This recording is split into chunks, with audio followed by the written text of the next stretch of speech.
दोस्तों नमस्कार। आज से हम आज 8 दिसंबर 2025 से यूपीएसआई यानी उत्तर प्रदेश दरोगा के लिए एक सामान्य हिंदी व्याकरण का जो हमने बैच लॉन्च किया है, ये पूरी तरह से निःशुल्क है।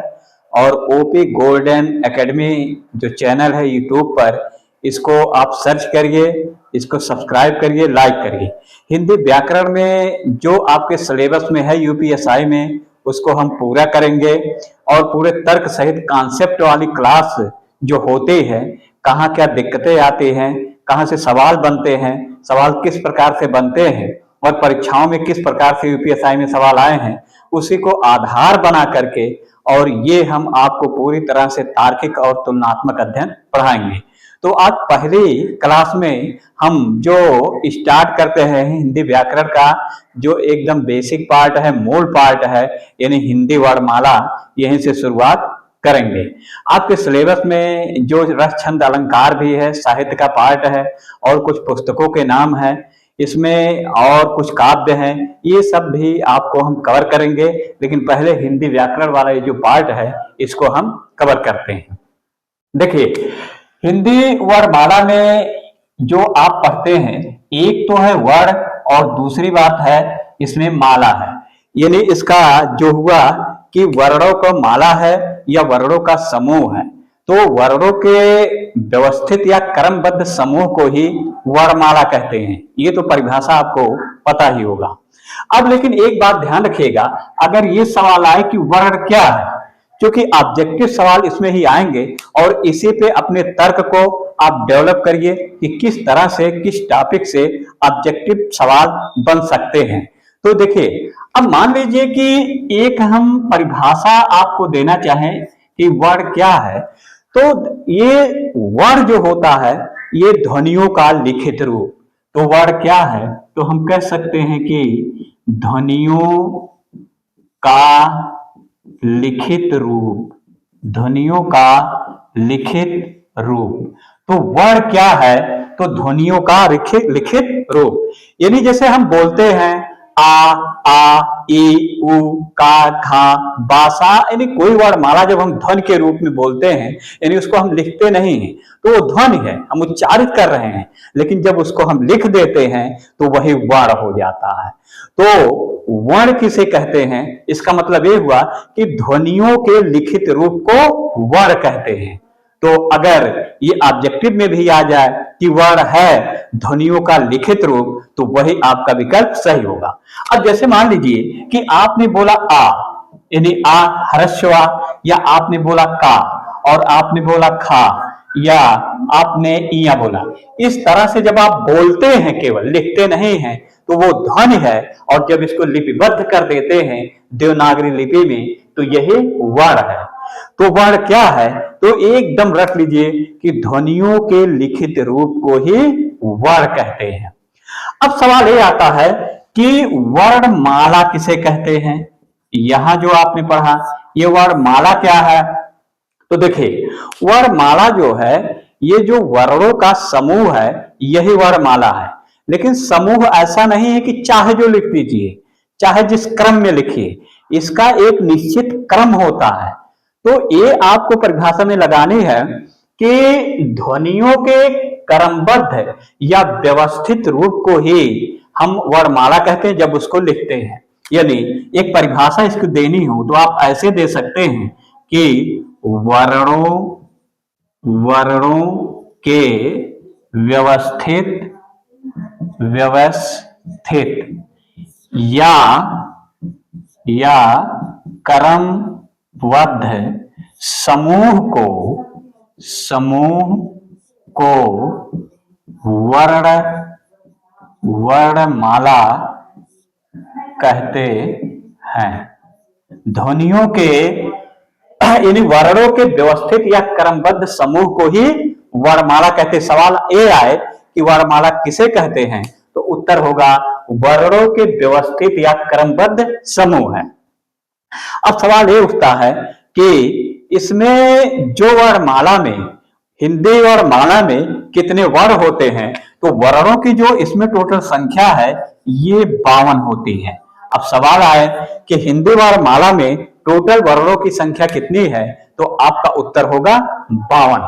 अब आपको ये जानना है कि ये 52 वर्ण कौन है, और इसको याद करने के बाद फिर इसको वर्णमाला को, पूरी वर्णमाला को स्वर और व्यंजन में बांट देंगे। तो हम देखते हैं कि वास्तव में ये 52 वर्ण कौन है, एक सरसरी निगाह से देख लेते हैं, फिर उसके बाद उसके बारे में पढ़ते हैं।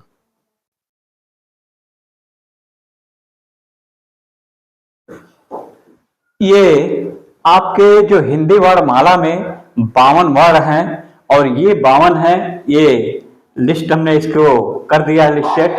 अब इसको तो आप एक कॉपी में लिख ले जाइए और एक अच्छा सा नोट्स बनाइए, ताकि एग्जाम के वक्त कम से कम समय में रिवीजन हो सके। और ये बड़ा मायने रखता है कि आप एग्जाम के वक्त कितने कम समय में रिवीजन कर लेते हैं। क्योंकि अगर रिवीजन कर लेते हैं तो जो छोटे छोटे गलतियां होते हैं, 2-4 सवाल गलत हो जाते हैं, वो गलत नहीं होंगे।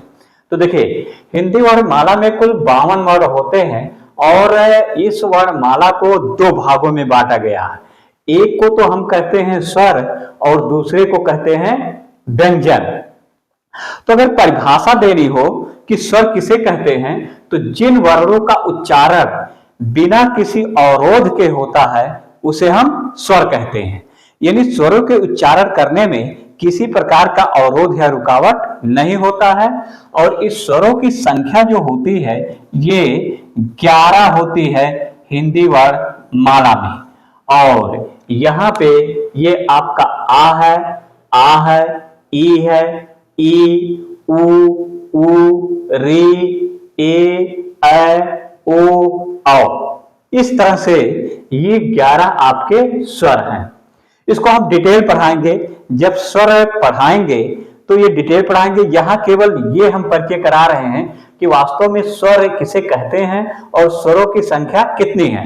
कुछ कहीं कहीं स्वरों की संख्या आप 11 से ज्यादा भी पढ़ते होंगे, लेकिन हिंदी में जो मूल स्वर हैं वो 11 ही हैं। 12-13 तक संख्या, 14 तक भी आप कहीं पढ़ते होंगे।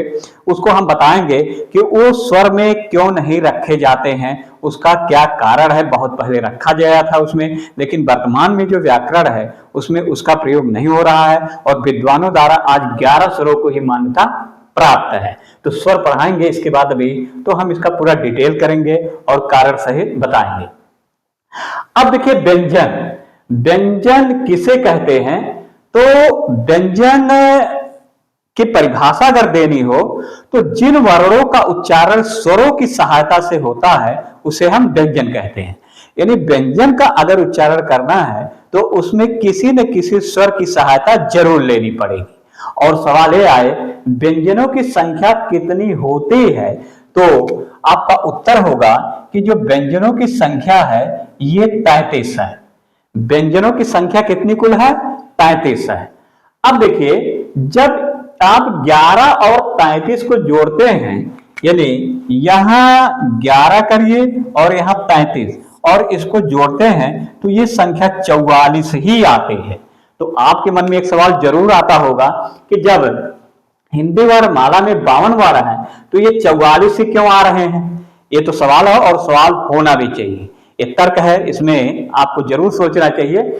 लेकिन ये देखिए, जो हिंदी वर्णमाला में अगर सवाल कहीं भी आए व्यंजनों की संख्या कितनी है, तो आप 33 ही लगाएंगे। और इसका हम कारण बता रहे हैं कि ऐसा क्यों है। अब देखिए, यहां से अगर हम इसको अलग कर लेते हैं यहां से, तो ये जो व्यंजन को बांटा गया है ये वर्गीय, या इसी को स्पर्श व्यंजन भी कहते हैं, और इसे 5 वर्गों में बांटा गया है। ये का वर्ग, चा वर्ग, टा वर्ग, ता वर्ग और पा वर्ग 5 वर्गों में है, और प्रत्येक वर्ग में 5 वर्ण हैं। तो 5 वर्ण हैं प्रत्येक वर्ग में, तो इसका मतलब ये हुआ कि इसकी जो टोटल संख्या हो जाएगी ये 25 हो जाएगी। अब देखिए, का वर्ग में का, खा, गा, घा, अंगा। चा वर्ग में कौन आता है? चा, छा, जा, झा, इया। टा वर्ग में कौन आता है? टा, ठा, डा, ढा, अड़ा। ता वर्ग में कौन आता है? ता, था, दा, धा, ना। और पा वर्ग में कौन आता है? पा, फा, बा, भा, मा।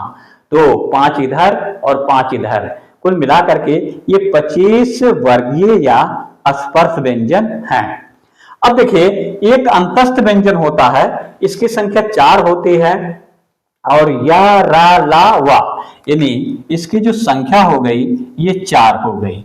और एक ऊष्म व्यंजन है जिसमें आपका तालव्य सा, मूर्धन्य सा, दंत सा और हा होता है, इसकी भी संख्या 4 है।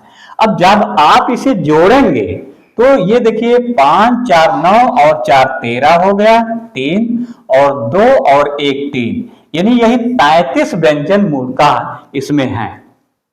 तो हिंदी वर्णमाला में व्यंजनों की संख्या कितनी? 33। लेकिन सवाल ये उठता है कि ये सब क्या है यहां पे? तो ये सब भी आते तो व्यंजन के अंतर्गत है, लेकिन बोलता इसे 33 से व्यंजन माना जाएगा। अब देखिए क्यों? क्योंकि ये जब संयुक्त व्यंजन पढ़ते हैं छा, त्रा, ज्ञा, स्रा, तो ये 2 व्यंजनों के मेल से बने हैं, तो इसलिए ये मूल व्यंजन के अंतर्गत नहीं आते हैं। तो अब देखिए अगर इसकी संख्या आप इसमें 4 ले लेते हैं, यहां पे जोड़ देते हैं। द्विगुण व्यंजन है, इसको ड़ा और ढा है, इसको भी बनाए गए हैं डा और ढा के नीचे बिंदु लगा करके इस वर्णों के निर्माण किया गया है। तो इसकी संख्या अब देखिए यहाँ पे 2, और ये अनुसार का प्रयोग किया गया है यहाँ पे, यानी जो अंक पढ़ते हैं वही अनुसार है।